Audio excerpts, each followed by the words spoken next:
President Donald Trump says he is withdrawing his support and endorsements of Representative Marjorie Taylor Greene, the Georgia Republican and longtime ally. In a series of posts, he called her wacky and a ranting lunatic, and hinted that he would back a primary challenger for her back in her home state. The rupture is one of the most public splits yet inside the MAGA wing of the GOP. And there's many happening right now. Now, Trump allies cite policy fights and Greene's recent criticism of the administration, while Greene has pressed for the release of more Epstein files and challenged the party leaders on spending and foreign aid. Trump says she has changed politically and spends more time complaining than governing. Meanwhile, Greene fired back on X, the everything platform, saying that she doesn't worship on or serve Trump and argues that he is making an example of her before key votes. She framed her stance as loyalty to constituents and not to any one leader.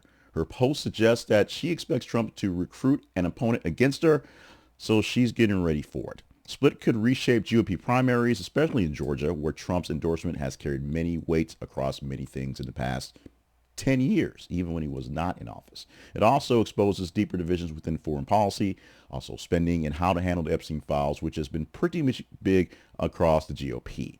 Donors and conservative media figures are already taking sides in the matter, and you'll see which side spend which money to which side pretty quickly.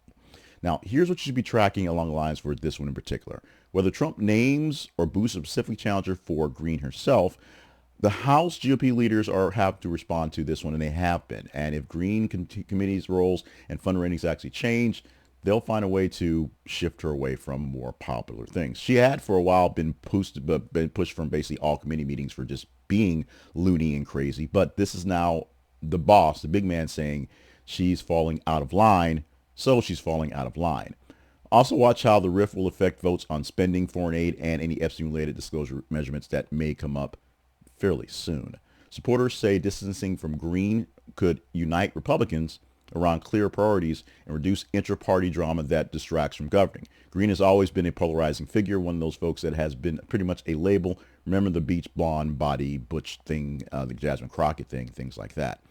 Meanwhile, critics argue the public view actually weakens the GOP brand, and the fact that Trump is feuding with someone who's been such a loyal ally at this point is a bigger deal than maybe leading on to. Now, we're not talking in this article here about how many folks on the blogosphere and the MAGA bloggers and YouTubers and people like that are now sort of shooting arrows at Trump for things that he promised that aren't quite happening, or things that he did promise that are happening that people are seeing aren't exactly what they're all cracked up to be. There are rifts in the Republican Party, and as the Republican Party is essentially the MAGA party, it's basically the cult of personality that is Donald Trump. As things are not working, people are starting to see things in brand new lights, and that's what we're seeing right here. Marjorie Taylor Greene has been a lot less bombastic in the last few weeks as she's been speaking against some of the major policies that Donald Trump has been pushing that aren't quite working. And of course, a whole lot of Epstein is a big deal. Will she continue to stick around in Congress? Will the rumors of her trying to run for senator or even for president that have been basically squashed by Donald Trump turn out to be more true than false, and she's just playing the long game to get herself back into those roles? We shall see. What we do know is things are definitely much different in the halls of Congress, both for the House and the Senate. Now that the government is back, things aren't still quite working, and now we'll get to see them do some actual, maybe some work.